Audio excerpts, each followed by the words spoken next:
दास म्हणता, माते कशाचे भय, रामा जाईन ज्या स्थळी सुख घना, होईल तेथे जय.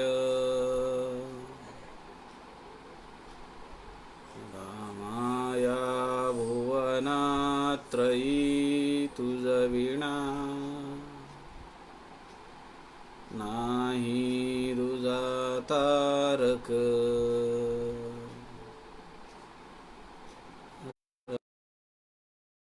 कला तू तुम्ही बालक,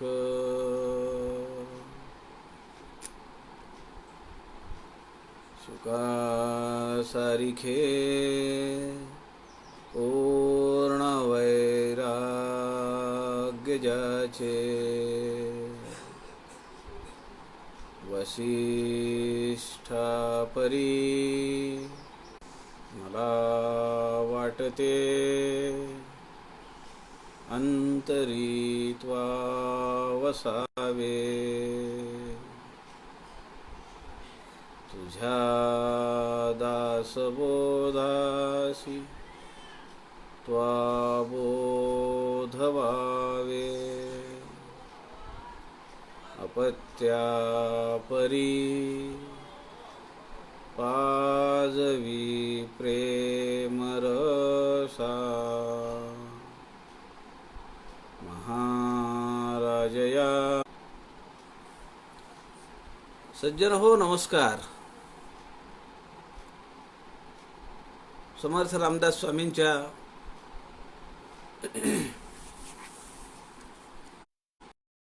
वाङ्मयाचा अभ्यास करण्यासाठी,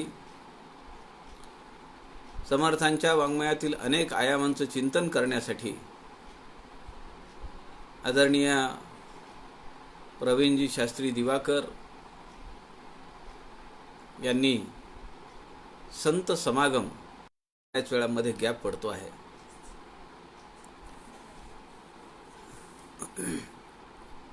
समर्थ रामदास स्वामींच्या लघुकाव्या अंतर्गत आपण जुना दासबोध अर्थात 21 समासी याचं चिंतन करण्याचा प्रयत्न करतो आहोत.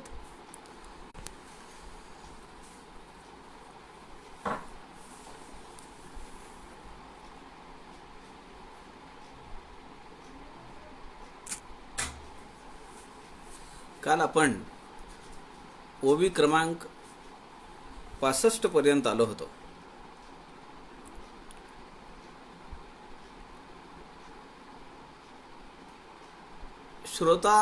श्रोत्याचे कसे गुणधर्म असले पाहिजेत, उत्तम श्रोता म्हणजे काय, हे समर्थ आपल्याला सांगत आहेत. पुढे समर्थ काय म्हणतात त्याचा विचार आपण आज करूया. श्रीराम समर्थ. श्रीराम. अंतरी काळकूट भरले, गुल्म अभिमानाचे वाढले, ते निरूपणे वितुळले, परी वितळो चिनेदी. श्रीराम. निरूपणी सावकाश, पहावे वक्तयाचे गुणदोष, जैसे मिळाले वायेस बिष्टा धुंडिती. श्रीराम. बैसोनी निरूपण ऐके, वृत्ती गुणदोषी फाके, अविवेके गुणदोष देखे, सर्वत्रांचे. श्रीराम. बैसला दिसे अति तत्पर, मन करी नाना व्यापार, आवरे ना अनावर, उठोन पळे. श्रीराम. बैसताची निरूपणी, नेत्री भरली घात घेणी, अत्यंत जाकळीला प्राणी, सुषुप्ती मध्ये. श्रीराम. ओवी क्रमांक 69 पर्यंत श्रोता त्याच्या अंगी असलेल्या खोड्या यावर समर्थ विवेचन करतायत. समर्थ म्हणतात, अंतरी काळकूट भरले, गुल्म अभिमानाचे वाढले, ते निरूपणे वितळले, परी वितळोची नेदी. निरूपणाला माणूस बसलेला आहे, त्याच्या अंतःकरणामध्ये अभिमान आहे. हे दासबोधावर आम्हाला बोलणार आहेत. आमच्या परीक्षा सगळ्या झालेल्या आहेत. नाथांच्या चरित्रावर हे बोलणार आहेत. आम्ही नाथांच्या भागवताचा पत्रद्वारा अभ्यास करून मोकळा झालेलो आहे. तुकाराम गाथेतील 5 अभंगांवर यांचं प्रवचन आहे. आम्ही तर गाथेचा अभ्यास केलेला आहे. विशेष श्रेणीमध्ये आम्ही प्रावीण्यासह उत्तीर्ण झालेलो आहोत. असा त्याच्या मनामध्ये गुल्म वाढले समर्थ म्हणतात. आपण ती पाणथळी पाहिली का? पाण्यावर जे जाळं येतं, आत खाली वर हिरवं हिरवं पानं दिसतात, पण त्याच्या खाली मुळ्या एकमेकांना घट्ट चिकटलेल्या असतात. त्या पाण्याला ते ऊन मिळू देत नाहीत. पाण्याचं प्रदूषण होतं. समर्थ या ठिकाणी म्हणतायत, अंतरी काळकूट भरले, अभिमानाचं काळकूट अंतःकरणात भरलंय. गुल्म अभिमानाचे वाढले, ते निरूपणे वितुळले. काही प्रसंग असे आहेत की त्याला वाटतं की समोरचा जो वक्ता आहे तो अत्यंत तळमळीनं बोलतो आहे. अनेक नवीन गोष्टी त्यांनी सांगितल्या. आपल्याला माहिती आहे, आपल्या अंजली उमाळकर आहेत, त्यांची प्रवचनं साप्ताहिक जनमंगलवर होत आहेत. 50 पेक्षा जास्त प्रवचनं झाली आहेत त्यांची, शनिवार आणि रविवार. त्यांच्या प्रवचनाची खासियत आहे, दैनंदिन जीवनातील प्रसंग आणि तो दिनविशेष. त्या दिवशी काय आहे? शिवाजी महाराजांची जयंती आहे, एकनाथ महाराजांची पुण्यतिथी आहे, जे असेल ते त्याला त्याची उदाहरणं देतात. आमचे आदरणीय श्रीरामजी रोडे आहेत, 300 पेक्षा जास्त प्रवचनं झाली, केवळ दासबोध. दररोज 30-35 मिनिटं ते संध्याकाळी बोलतात. मागच्या वर्षीपासून चालू झालेलं आहे. मग अशा वेळी ते वक्त्याचं बोलणं ऐकून श्रोत्याला असं वाटतं की अरे, खासियत आहे इथं, ऐकायला पाहिजे मन लावून. पण लगेच त्याला वाटतं, मी काय ऐकायचं? ते निरूपणे वितुळले, परी वितळोची नेदी. त्याचा अहंकार काही थांबत नाही. निरूपणी सावकाश पहावे वक्तयाचे गुणदोष, जैसे मिळाले वायेस विष्टा धुंडिती श्रीराम. काय उपमा दिली आहे समर्थांनी.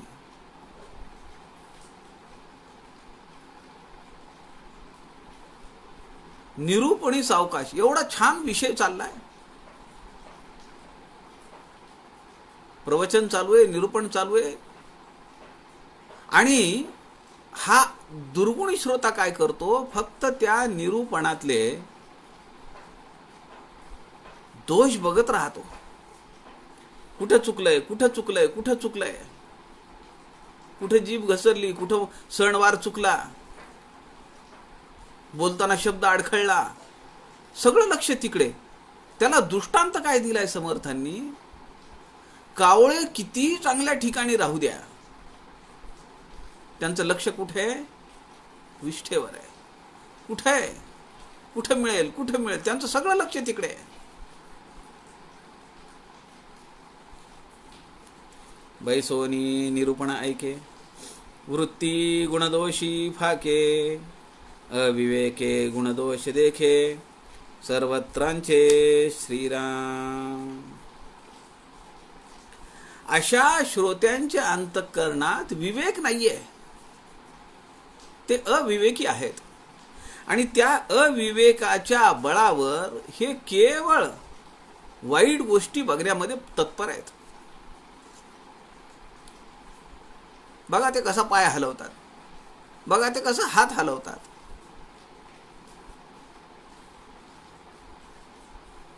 कशी मानेला लकप देतात, कशी मानेला लचक देतात, कसा चष्मा खालीवर करतात. वक्त्याच्या बोलण्याकडे त्यांचं लक्षच नाहीये, गुणाकडे, दोषाकडे जास्त लक्ष आहे. बैसला दिसे अतितत्पर, मन करी नाना व्यापार, आवरे ना अनावर, उठोनी पळे श्रीराम. समर्थांनी या ठिकाणी जे एक वाक्य, एक चरण दिलाय, जैसे मिळाले वायस विष्टा धुंडिती, म्हणजे माणूस निरूपणाला जाऊन बसतोय, पण त्याचं लक्ष काय आहे? स्वार्थी आहे. आपल्याला एक प्रसंग माहिती असेल, आद्य क्रांतिकारक वासुदेव बळवंत फडके. वासुदेव बळवंत फडके हे ब्रिटिश पोलिसांपासून कित्येक दिवस त्यांना चुकारा देऊन, गुंगारा देऊन ते हाती लागत नव्हते.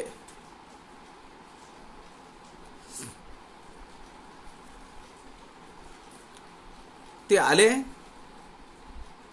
एका मंदिरात राहत होते, वेश पालटून राहत होते. त्या मंदिरामध्ये दररोज संध्याकाळी प्रवचनं व्हायची. प्रवचनाला कित्येक वर्षापासून एक बाई यायच्या. प्रवचन झाल्यानंतर बरीचशी मंडळी उठून जायची, पण जी जुनी मंडळी आहेत ती थोडी बसायची, चर्चा करायची प्रवचनकारासोबत. आता हे आतल्या गोटातली माणसं आहेत. त्या प्रवचनकारांनी सांगितलं, म्हणले तुमच्या माहितीसाठी सांगतो, अत्यंत गुप्तता पाळा. आपल्या मंदिरामध्ये आद्य क्रांतिकारक वासुदेव बळवंत फडके हे राहायला आलेले आहेत. पोलिसांच्या हातावर त्यांनी तुरी दिलेल्या आहेत, कुणाला काही सांगू नका. या महिलांमध्ये एक बाई होत्या, त्यांचे यजमान पोलीस होते. आणि ब्रिटिशांनी वासुदेव बळवंत फडक्यांना पकडून देणारा किंवा सुगावा देणाऱ्याला मोठे इनाम लावलेलं होतं, बक्षीस लावलेलं होतं. तेव्हा त्या बाईनी, काय उपयोग आहे का ह्या श्रवणाचा, किती वर्षे श्रवण करतायत, राष्ट्राचा अभिमान नाहीये, समाजाचा अभिमान नाहीये, आपल्या देशासाठी कुणी काही करतो आहे, आपलं शिर तळ हातावर घेऊन, एवढी मोठी जोखीम घेऊन तो क्रांतिकारी माणूस काम करतो आहे, त्याला काही मदत करावी. ते राहिलं बाजूला. या बाईंनी आपल्या नवऱ्याला सांगितलं की जो पोलीस आहे, म्हणाले असं असं आहे, आज महाराजांनी असं सांगितलंय, त्या मंदिरामध्ये लपून बसलेले आहेत वासुदेव बळवंत फडके. वर्षानुवर्षे जी बाई मंदिरामध्ये प्रवचनाला जातीये, तिला जर श्रवणाचा काही उपयोग होणार नसेल, तिचा नवरा तर तो पोलिसांमध्ये आहे, त्याची लालूच वाढली आणि करू नये ते त्यांनी केलं. वासुदेव बळवंत फडके पकडल्या गेले. ही वस्तुस्थिती आहे. ते तिथून पळाले, गोळीबार झाला, ते नंतरच आपल्याला सगळं माहिती आहे. पण सुगावा कुणी दिला? निरूपणाला जाणाऱ्या, वर्षानुवर्षापासून जाणाऱ्या एका महिलेनी आपला नवरा जो पोलीस आहे त्याला ते तिने सांगितलं.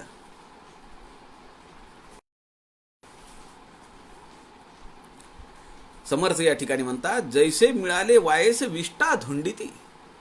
त्यांचं लक्ष सगळं स्वार्थाकडे आहे. त्यांना या देशाबद्दल, या समाजाबद्दल काही कळव नाहीये. काय हो भगवंताचं काम काय तसं जर बघितलं तर? दुष्टांचं निर्दालन करणे, सज्जनांचं रक्षण करणे हे भगवंताचं काम आहे. समर्थ दासबोधामध्ये म्हणतात ना, झाले आहेत, झाले आहेत, पुढे होणार देणे ईश्वराचे. धर्मस्थापनेचे नर ते जाणावे ईश्वर, ते जाणावे अवतार. पुढे समर्थ म्हणताय, बैसला दिसे अति तत्पर, मन करी नाना व्यापार. आवरे ना अनावर उठोनी पळे. काही लोकांकडे ती लकब आहे, खासियत आहे. ते बसल्यासारखं करतात, समोर बसतात, अशी अशी मान हलवतात. वक्त्याला वाटतं वाह, काय ऐकतोय श्रोता, किती मन लावून ऐकतोय, दाद देतोय. समर्थ या ठिकाणी म्हणतात, बैसला दिसे अति तत्पर. शो बिझनेस आहे सगळा, देखाऊपणा आहे. दिसतोय, दाखवतोय की मी तत्पर आहे ऐकण्यामध्ये, श्रवण करण्यात. पण मन करी नाना व्यापार, मनामध्ये अनेक प्रकारचे विषय चालू आहेत. म्हणून समर्थ म्हणतात, आवरे ना अनावर उठोनी पळे. मनाला आवर घालता येत नाही. म्हणून 205 मनाचे श्लोक समर्थांनी रचले.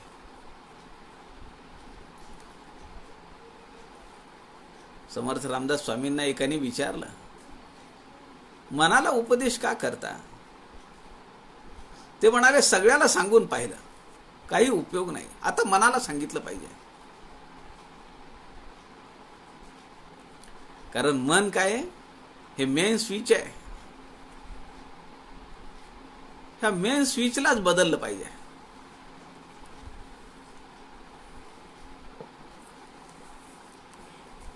समर्थ दासबोधामध्ये या मनाबद्दल म्हणतात, मन दिसते माधरा. ती काही वस्तू आहे का? पण हे लक्षात येतं का नाही की आपलं मन विचलित झालंय, आपलं मन निरूपणामध्ये नाहीये. लक्षात येणार नाही, पण माझ्या लक्षात येत आहे, माझं मन ऐकण्याकडे नाहीये. मन दिसते मा धरावे, ज्याचे त्याने आवरावे. कोण आवरून देणार? कोण कुणाच्या मनाला सांग? अहो, आपलं मन आपल्या कंट्रोलमध्ये राहत नाही, आपल्या नियंत्रणात राहत नाही. दुसरं आपल्या मनाला कसं नियंत्रण करून देणार? आवरून विवेके धरावे अर्थांतरी. वासरू तुम्ही कधी पाहिलंय का? लहान वासरू असतं, ते सुटलं, त्याला चालणं माहितीच नसतं, ते उड्या मारतं हरणासारखं. गाईचं वासरू, त्यातल्या त्या देशी गाईचं वासरू, ते चालतच नाही, नुसतं हुंदडतं, उड्या मारतं. आपली लहान पोरं चालतात का? ते पळतच सुटतं. आपण त्यांना म्हणतो, अरे थांब थांब थांब, पळू नकोस. ते ऐकत नाही. मग त्या वासराला काय करतो माणूस? तो मालक जो असतो, धनी जो असतो किंवा गुराखी जो असतो, तो जातो, त्याच्या गळ्यातल्या कासऱ्याला धरतो आणि आणून त्या खुंट्याला बांधतो. मग ते शांत होतं. त्याच्या लक्षात येतं की आता उड्या मारून काय उपयोग नाही. अर्थांतरी त्याला बांधणे म्हणजे खुंट्याला बांधणे.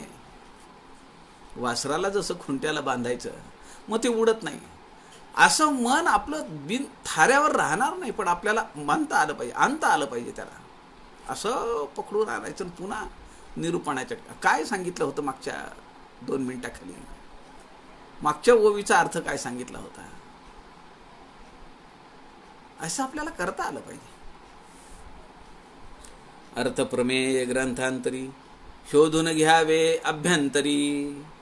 दूषितपणा आले तरी पुन्हा श्रवण करावे श्रीराम. आपल्या दास परिवारातले संतोष सप्रे आहेत, ते मला म्हणाले, ते मागच्या वर्षी कोरोनाने आजारी होते, त्यानंतर घरी क्वारंटाईन, घरी आराम करत होते. महिना गेला त्यांचा त्याच्यामध्ये. ते म्हणाले, लाईव्ह जेव्हा चालू असतं तेव्हाही ऐकतो, आणि रात्री झोपलेलं असताना झोपायच्या वेळी एकदा ऐकतो. म्हणजे मी फार चांगलं सांगतो आणि ते 2-2 वेळा ऐकलं पाहिजे असं मला म्हणायचा उद्देश नाहीये माझा. आपण असं आपल्याकडे जे काही श्रवण असेल, श्रवणाची यंत्रसाधनं असतील, सीडी असतील, सुनीलदादा चिंचोळकरांची प्रवचन असतील, चैतन्य महाराजांची प्रवचनं असतील, अशी ही प्रवचनं आपण वारंवार ऐकली पाहिजेत.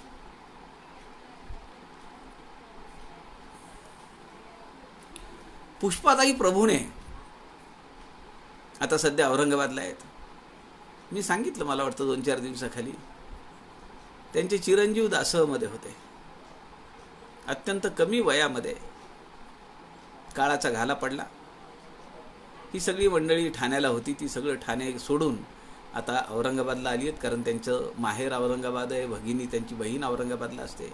ठाण्याला काय करणार राहून, सुनबाई वगैरे सगळे राहत आहेत आता इथं. त्यांनी प्रवचनं केलेली अत्यंत सुरेख प्रवचन आहेत. सगळ्या संतांची चरित्र आहेत. ज्येष्ठ स्वातंत्र्य सेनानींची प्रवचन आहेत. त्यांचं जीवनचरित्र सांगितलेलं आहे त्यांनी. संत कबीर आहेत, सावतामाळी आहेत, बहिणाबाई आहेत, चोकोबा आहेत, योगी अरविंद आहेत, संत कबीर आहेत. अनेक संतांची, क्रांतिकारकांची प्रवचनं त्यांनी सांगितली आहेत. अत्यंत सुश्राव्य अशी प्रवचनं आहेत. समर्थ म्हणतात, अर्थप्रमेय ग्रंथांतरी शोधून घ्यावे अभ्यंतरी. ग्रंथामध्ये काय सांगितलेलं आहे त्याचं विवरण केलं पाहिजे, नुसतं वाचून उपयोग नाही. ती पण वेळ येते, पण त्याचं अनेक वेळा वाचन झालं की मग त्याचा अर्थ आपोआप विशद होऊ लागतो. ती सद्गुरूंची कृपा, भगवंताची कृपा आहे. पण जे काही प्रमेय सांगितलेलं आहे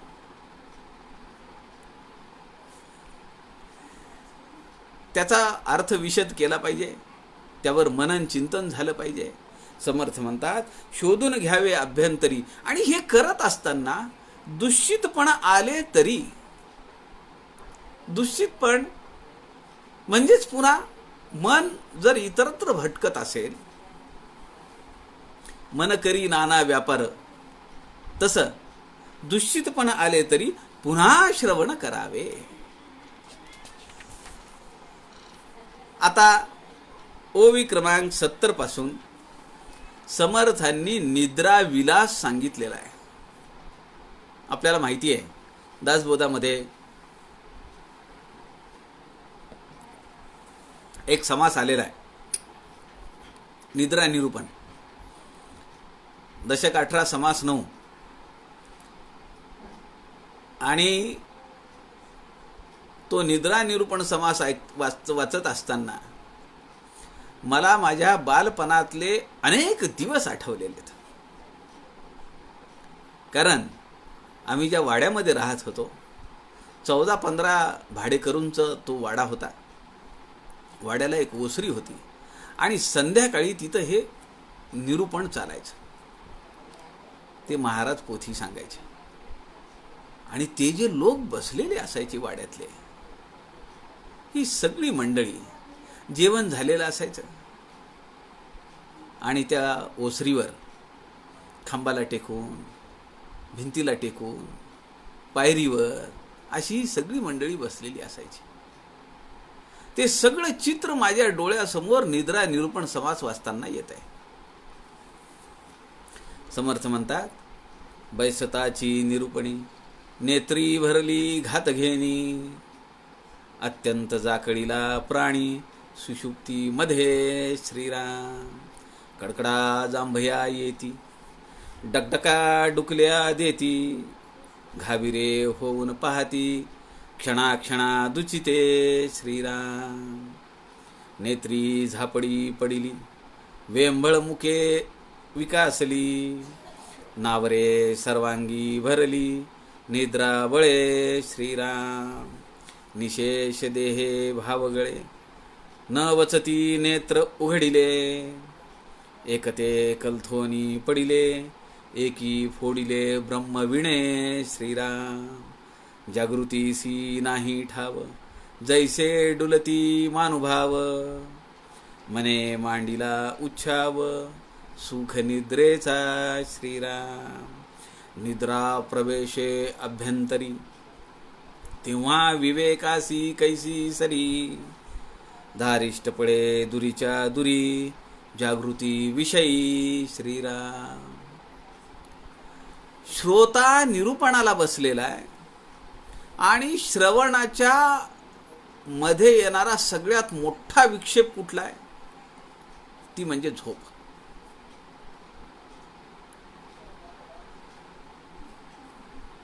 ऐकायला बसलं काय किंवा ग्रंथ हातात घेतला काय, लगेच डोळे पेंगायला चालू होतात। मला वाटतं माझ्याच बाबतीत असं का होतंय, पण समर्थांनी जे वर्णन केलंय त्यावरून मला वाटतं की मी काही एकटा नाही, असा अनेक जण आहेत। समर्थ म्हणतात, बैसताची निरूपणे ऐकायला बसल्याबरोबर डोळे पेंगायला चालू होतात। नेत्री भरली घात घेणी अत्यंत जाकळीला प्राणी सुषुप्तीमध्ये। डायरेक्ट सुषुप्ती, गाढ निद्रा। कडकडा जांभया येती, डगडका डुकल्या देती, घाबिरे होऊन पाहती क्षणाक्षणा दुःसिते श्रीराम। त्या तो आवरतोय आपली झोप। माझ्या बाबतीत एकदा असं झालं, आळंदीला मी गेलो होतो, 2 वर्षाखालची गोष्ट आहे, मे 2019 मधली गोष्ट आहे। 2 मे ते 7 मे 9 मे मी तिथं होतो 7 दिवस। आणि दररोज माऊलींच्या त्या सभागृहामध्ये दुपारी 3 ते 4 असं एक 2 ते 3 असं एक प्रवचन असायचं। अनेक वारकरी शिक्षण संस्था आहेत। तिथले एक महाराज, अत्यंत निस्पृह, अत्यंत विनम्र भाव असलेला, मी तुम्हाला सांगतो, हार्डली 2 ला 3 मिनिटं ते अगोदर यायचे। आलं तोपर्यंत सगळा सभागृह भरलेला। लोक कुठे कुठे बसतात, पायऱ्यांवर बसतात, बाहेर हॉलमध्ये जागा मिळत नाही, कारण लोक 15-20 मिनिटापासून अगोदर, आणि काही लोक तर वर्षानुवर्षापासून येणार आहेत, त्यांच्या जागा ठरलेल्या आहेत। तिथं माझ्यासारखा नवखा माणूस जाऊन बसला की ते त्याला म्हणतात, तुम्ही उठा, नाही तो ही माझी जागा आहे, मी इथं दररोज बसतो। मग आलं की ते दर्शनाला जायचे माऊलींच्या, आणि येऊन सरळ व्यासपीठावर 40-45 मिनिटांचं ते प्रवचन असायचं। प्रवचन झाल्याबरोबर खाली उतरलं व्यासपीठावर का लगेच निघून जायचे मंदिराच्या बाहेर। कोणाशी बोलणं नाही, चाललं नाही, काही नाही। तोपर्यंत सगळी व्यवस्था केलेली असायची, माईक सिस्टीम सगळी तयार। मी बसलो पायरीवर, विषय काय सुरेख सांगायचे, पण मला एक दिवस असं झालं, आवरेना झोप। मी किती प्रयत्न करायला लागलो, नाही झोपायचं नाही आपल्याला, पण घात घेणी, समर्थ म्हणतात, नेत्री भरली घात घेणी, घात झाला। मला शेजारच्या माणसाने खांद्याला स्पर्श केला आणि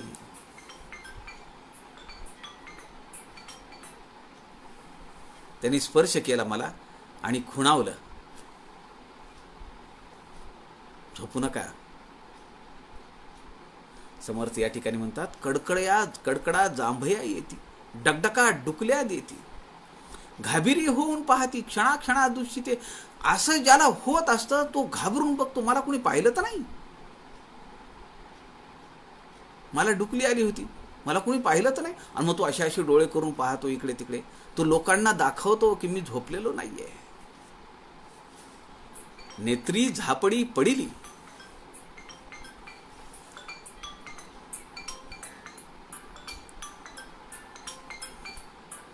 समर्थ म्हणतायत, नेत्री झापडी पडिली, वेंबळ मुखे विकासली, नावरे सर्वांगी भरली निद्राबळे। फार महत्वाचा मुद्दा आहे।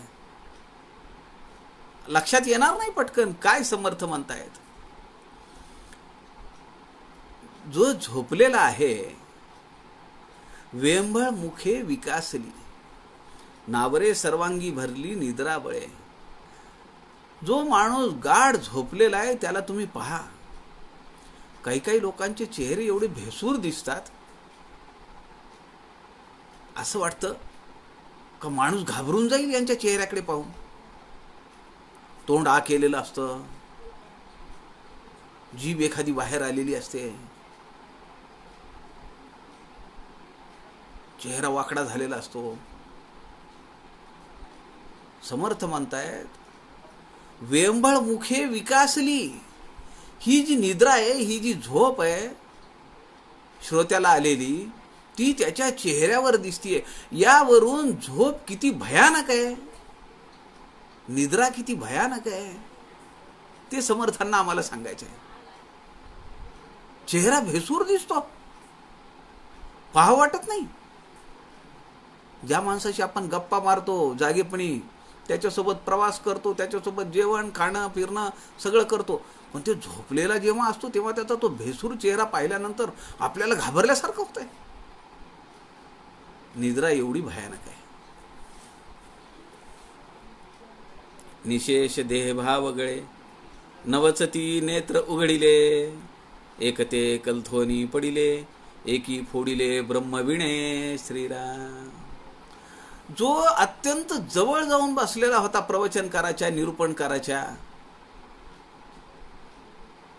तिथं तंबोरा आहे. ब्रह्मविणे म्हणजे तंबोरा. त्याला अशी झोप लागली आणि असा पडला त्या तंबोऱ्यावर, तंबोरा फुटला. समर्थ म्हणतात, एकी फोडिले ब्रह्मविणे. निद्रा निरूपणामध्ये समर्थांनी फार सुरेख वर्णन केलेलं आहे. निद्रेने व्यापिली काया, आळस अंग मोडे जांभया, तेणे करिता बैसावया, धीर नाही श्रीराम. कडकडा जांभया येती, चटचटा चटक्या वाजती, डगडका डुकल्या देती, सावकाश श्रीराम. एक उल्थोन पडिले, तीही ब्रह्मविणे फोडिले, एक हुडकाचे तुकडे झाले, सुधी नाही श्रीराम. एवढं जोरात पडलं ते की त्याच्या पायाचं हाताचं फ्रॅक्चर झालं, हुडकाचे तुकडे झाले. दोन अर्थ आहेत. एक, हुडकाचे तुकडे झाले म्हणजे त्याचं फ्रॅक्चर झालं, किंवा हुडूक नावाचं एक वाद्य आहे, त्याच्यावर पडल्यामुळे त्याचे तुकडे झाले. एक टेकवून बैसले, तेथेच घोरो लागले, एक उताने पसरले, सावकाश श्रीराम. निद्रा निरूपण समास 19:18-9 तुम्ही वाचला पाहिजे. दासबोधातला अक्षरशः पोट धरून हसायला येईल. अनेक सभा आपल्या डोळ्यासमोर येतील. मला आश्चर्य याचं वाटतंय, 350 वर्षाखाली समर्थ रामदास स्वामींनी अवघ्या वयाच्या 20-21व्या वर्षी एवढं सूक्ष्म निरीक्षण, बारीकीचं निरीक्षण केलं कसं? समर्थ म्हणतात, त्या झोपेमध्ये त्याची वस्त्र निसटली. काही लोकांना झोपेत चालायची सवय असते, ते उठलं का चालायला लागलं म्हणले. काही लोकांना बोलायची सवय असते, ते निरूपण चालू आहे, प्रवचन चालू आहे, लोक बसलेली आहेत, हे घोरतोय तिथंच बडबड करायला लागतो. लोक म्हणतात काय झालं, काय म्हणायले ते म्हणजे काही नाहीये, त्यांना सवय आहे रात्री झोपेत बोलायची. निद्रा निरूपण आला, निरूपणी कंटाळा, प्रबळ निद्रेचा उमाळा, निद्रा लोळवी सकळा, श्रोतयासी बळे श्रीराम. झोप माणसाला कशी लोळवते आणि बरोबर निरूपणात लोळवते. भागवत कथाकार सांगतात, निद्रेनी म्हणे तो वर मागितलेला आहे. जिथं श्रवण चालू असेल, जिथं निरूपण चालू असेल, तिथं मी बरोबर येणार. समर्थ म्हणतात, नेत्री भरली घात घेणी. घात घेणी आहे झोप. त्या श्रवणाचा काहीच लाभ घेऊ देत नाही. अहो, श्रवण एक तर तुम्हाला मिळत तर नाही, आणि हसं होतं लोकांमध्ये. लोकांना वाटतं ना काय चाललंय हे. पुढे समर्थ म्हणतात, निद्रा अज्ञानाची सावली. आता निद्रा ही काय काय देते, निद्रेमुळे काय काय होत आहे, साईड इफेक्ट काय आहेत ते समर्थ सांगताय. निद्रा अज्ञानाची सावली, निद्रा भ्रांतीची माऊली, निद्रा निरूपणी केली विवसी ईश्वरे श्रीराम. निद्रे करिता विस्मृती पडे, निद्रे करिता भ्रांती जडे, निद्रे करिता स्फूर्ती मोडे, निद्रा हृदय शून्य श्रीराम. निद्रा अविद्येचे फळ, निद्रा जन्माचे मूळ, निद्रा सकळासी व्याकुळ करून पाडी श्रीराम. निद्रा उदास नागवणी, निद्रा आयुष्य बुडवणी, निद्रा अगत्य निरूपणी घाला घाली श्रीराम. समर्थ म्हणतात, एरवी कुठेही तुम्हाला निरूपण संपू द्या, निद्रा जाते. जी झोप त्या निरूपणाच्या ठिकाणी येत होती, निरूपणातून बाहेर पडल्याबरोबर माणूस फ्रेश होतो, ताजा तवाना. निद्रेमुळे काय काय होतंय त्याची यादी समर्थ आम्हाला देत आहे. निद्रा अज्ञानाची सावली, ती सोबतच येते. अज्ञान सावली कुठे असते? आपल्या सोबतच असते. कुठली वस्तू घ्या, व्यक्ती घ्या, माणूस प्राणी घ्या, सावली ही त्याच्या सोबतच आहे.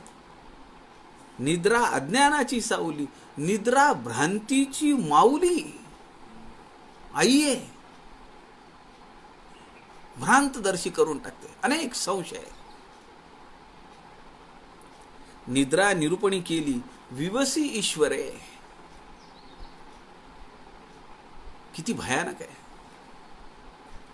निद्रेकरिता विस्मृती पडे, निद्रेकरिता भ्रांती जडे, निद्रेकरिता स्फूर्ती मोडे, निद्रा हृदय शून्य. काय सांगितलंय ते लक्षात राहत नाही, आणि किती आवर घातला तरी ती हृदय शून्य आहे.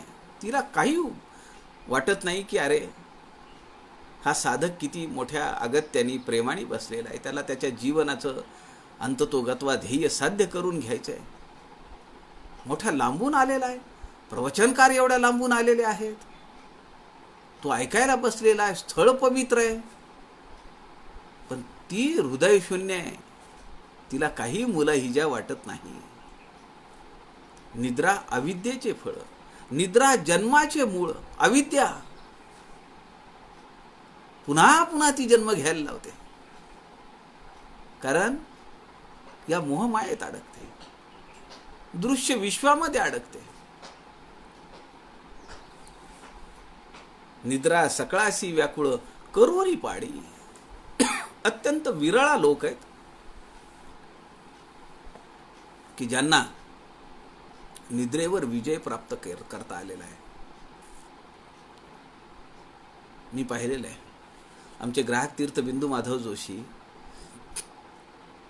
वयाच्या 73व्या वर्षी त्यांची ओपन हार्ट सर्जरी झाली आणि हृदयाची एक झडप बदलण्यात आली. एक वॉल चेंज केला हृदयातला. मी त्यांना दिवसा कधीही झोपलेलं पाहिलं नाही, कधीही नाही. आम्ही म्हणायचो, नाना 4 वाजता आपल्याला बैठकीला जायचंय, जेवण झालंय, थोडे 15-20 मिनिट पडा. ते कधीही पडले नाहीत. मी तर कधीच पाहिलं नाही. शेवटची 4-5 वर्ष आम्ही त्यांच्यासारखी सावलीसारखी राहिलो त्यांच्यासोबत, पण मी कधीही त्यांना प्रवासात नाही पाहिलं. रात्रीचा आमचा प्रवास असायचा. आमचे अरुण वाघमारे गाडी चालवायला असायचे, त्यांच्या शेजारच्या सीटवर नाना बसलेले असायचे, एक हात असा वर असायचा, पण मी त्यांना कधीही सीटवर बसल्यानंतर डुलकी घेताना पाहिलं नाही. तिसरी गोष्ट, आम्ही रात्री किती वाजता रेस्ट हाऊसला पोहोचू? 11, 12, 1. पण तेव्हा झोपलं की नाना पहाटे 4:30 वाजता उठत. रोजचा प्रघात 4:30 वाजता उठायचं, स्नान करायचं आणि अर्धा तास ध्यानाला बसायचं. ते आम्हाला म्हणायचे, तुम्ही जशी बॅटरी चार्ज करता ना मोबाईलची, तर म्हणाले मी माझी बॅटरी चार्ज केली आता 24 तासासाठी. काय लोक असतात, त्यांचे पणजोबा, त्यांचे आजोबा, त्यांचे वडील, त्यांचे आजोबा ज्या आसनावर ध्यानाला बसायचे ते आसन अजूनही त्यांच्या घरी आहे. 505 कसबा पुणे. घराचं नाव आहे पसायदान. कधी पुण्यात गेलात तर अवश्य दर्शन घ्या पसायदानचं.